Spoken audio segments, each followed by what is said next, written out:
Hey yogis, this is Allison. We're going to talk about the earth element and how to feel more grounded in your physical and energetic body. This is part of a series, the Panchamahabhutas, the 5 great elements, and the earth element asks you to find more solid, steady ground inside of yourself, to become more rooted and anchored. To do that, we're focusing on Apana Vayu. The yoga tradition says you have 5 main Vayus inside of your body. Vayu most directly translates to wind. Wind sounds like a lot of movement to me, so I often think of it as more like a current. Apana Vayu is the downward moving current located in the lower abdomen, low belly pelvis, and also the thighs. Apana Vayu is responsible for digestion, elimination, menstruation. It also helps you feel grounded, safe, and able to relax and release, especially into things like sleep. When Apana Vayu is pulled up, it disturbs all of those functions. Disturbs sleep, digestion, elimination, and menstruation. So allowing this downward moving current to occur, it's kind of like opening up the gates of a dam. It helps that current help you feel more steady, solid, rooted. The good news is the yoga tradition has tons of tools to help you get Apana Vayu to move down. The easiest and most simple being hip openers. For example, when you lay down on your back and cross the ankle over the knee, that is a great way to open up the pelvic floor, the hips, get this downward moving current to move down. Sukhasana, the easy seat, good space seat, is another great hip opener, especially with the forward bend.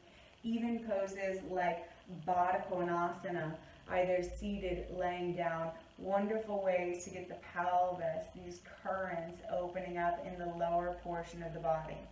There are also alignment principles that can be applied to any and every pose that encourage the opening of the pelvic floor, the hips, and Apana Vayu to move downward. And one of these alignment principles is this idea of moving the thighs back. And this sense of the thighs back will also release the hip flexors and the quads, and in many poses it will also engage your hamstrings.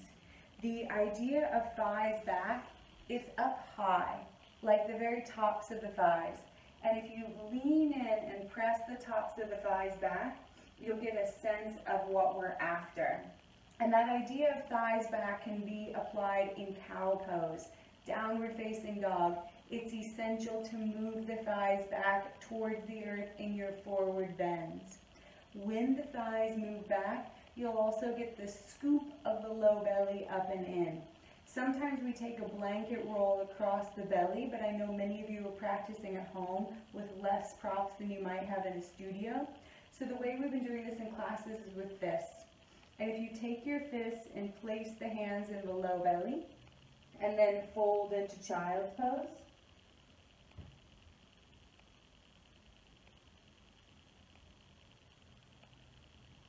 You'll want to stay there for several minutes. But what you'll feel is that the fists scoop the low belly up and in, the wrists press the tops of your thighs back, and it might be uncomfortable in the beginning, but you'll eventually feel a releasing and relaxing and softening of the abdominal organs, and perhaps even a spreading, expanding in the pelvic floor, lower back. Some people will even feel tension release in the mid and upper back. You can do similar hands-on adjustments to yourself in poses like Uttanasana, the standing forward bend, Prasarita Padottanasana, the wide-legged forward bend, and even poses like Parsvottanasana, the standing hamstring stretch that many call pyramid pose, are great places to work on this pulling of the belly up and in and rooting of the tops of the thighs back. Again, these are principles you can apply in any and every pose that encourage Apana Vayu to restore its natural downward moving energy. One more note, if you're striving, straining, looking for this releasing, relaxing, if you're efforting in the abdominals, or trying to manually push the thighs back with your muscles, you're going to miss it. You're going to miss it because this asks for you to let go, to trust in the heaviness of your body, to be more rooted and grounded in the here and now, present with what's happening. So apply these principles delicately, almost like you're just trying to tip the scale a little bit and see what happens. And that type of presence in and of itself gives you more of a solid ground inside of your own body. I hope this encourages your practice. Thank you so much for tuning in.